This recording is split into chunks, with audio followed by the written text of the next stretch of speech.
So let's give that a shot. I'm going to go back to the browser and I'm going to scroll down here to where we see the bottom of this. Now, if we inspect our slideshow element here, and let's climb the hierarchy until we get to the slideshow div, if we added any content to this element with the before or after pseudo elements, we wouldn't actually see them because earlier we set the overflow to hidden. Because we set the size of our navigation, it was bumping outside of the main content and thus adding some horizontal scrolling to our page. So we're not going to be able to add this element that generates our shadow to the slideshow div itself. Instead, what we'll do is create a wrapper for this slideshow, since we'll be able to set its overflow property to something other than hidden. So let's do that in our HTML. I'm going to go over to our index.html file, and I'll scroll down to where we get to our slideshow here, and I'll create a wrapper div for it. We'll call this slideshow wrapper.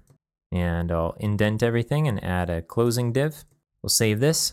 And now let's play with this div in the browser so we can kind of progressively work on this. So now let's add this slideshow wrapper to our styles. I'm going to open up our slideshow partial for our slideshow component. And I'm going to scroll down and add an ampersand dash wrapper, which again will prepend the slideshow to it. And what we're going to do is play with the after pseudo selector. So we'll set this here, and we're going to set the content to something empty. But as long as we set the content property, we'll be able to style it.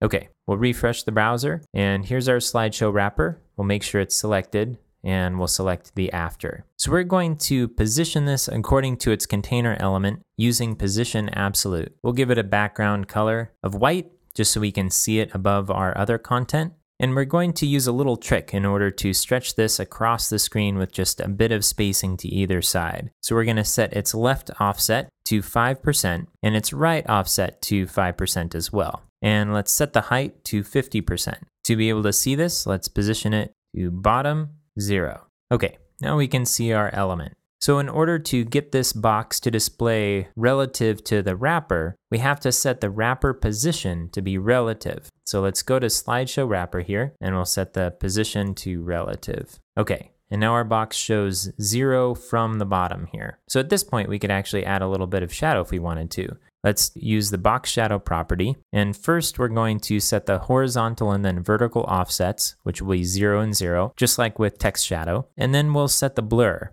And I'm going to set the blur to 30 pixels. And let's set the color, and we'll use a transparent black for this. That's the easiest to play with. So we'll use an RGBA color. And again, black is going to be 0, 0, 0. And then we'll set the transparency as the last item, and we'll use 0.6. Okay, so this doesn't look that awesome because it's in front of everything, but we can use z-index. I'll just use z-index here to bump it behind by setting it to a negative value. So we set it to -2, and now you can see the shadow kind of dropping below this. Now this isn't bad, but it's not curved yet. So let's make it curved using border radius. Now I'm going to remove the z-index so we can still kind of see what's going on with this. And let's add a border radius. So we'll do border radius. And let's set this to a percentage so that it will vary depending on the width of the slideshow. So I'm going to set it to 30%. So now when we did that, it actually set it variable to the width and height of this element.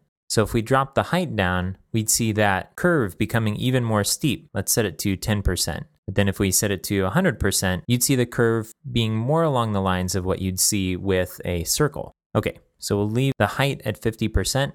And now if we use z-index to drop it behind everything, we now have a pleasantly curved shadow. Now to highlight the shadow in the design, there's a slight white border here to the slideshow. So let's add that. It's a nice touch. That's going to be added to our slideshow. So we'll do a border bottom, 1px solid, and then we'll set it to white. Okay, so now we have our border and our curved shadow.